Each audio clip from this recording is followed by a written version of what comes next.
30 दिन में अगर आप अपना हेयर फॉल रोकना चाहते हैं तो इन 7 बातों का ध्यान रखना है। सबसे पहले अपने स्कैल्प को चेक करें कि कोई डैंड्रफ तो नहीं है, क्योंकि एक बहुत बड़ा कारण है आपके हेयर फॉल ट्रिगर होने का। तो स्कैल्प में अगर डैंड्रफ है तो शैम्पू इस्तेमाल करना ज़रूरी है और उससे आपका हेयर फॉल रुक जाएगा। दूसरी चीज़, सबसे पहले आप अपने ब्लड टेस्ट कराएंगे, जिसमें कि ज़रूरी है विटामिन B12 देखना, विटामिन D देखना, फेरेटिन देखना और थायराइड प्रोफाइल देखना। अगर इन चारों की डेफिशिएंसी है तो जल्द से जल्द इनके सप्लीमेंट्स ऐड करने होंगे, ताकि आपका हेयर फॉल अगर इन कारण की वजह से हो रहा है तो वो रुके।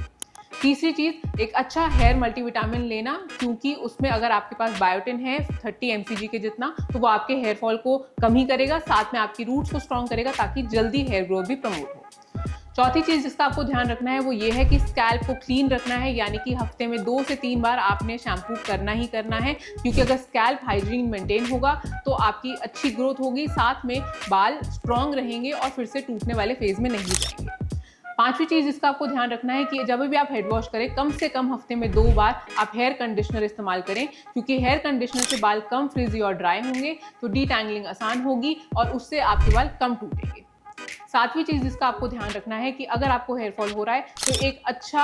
आपको रूट स्ट्रेंथनिंग हेयर सीरम अपने रूटीन में ऐड करना है, यानी कि अगर आप दिन में 2 बार लगा सके तो बहुत ही अच्छा, नहीं तो कम से कम रात को सोने से पहले आप हेयर सीरम लगाएं, तो आपकी हेयर रूट स्ट्रेंथनिंग होगी, जिससे कि आपका हेयर फॉल जल्द से जल्द खत्म होगा और आप 30 दिन के अंदर ही अच्छी डेंसिटी देख पाएंगे।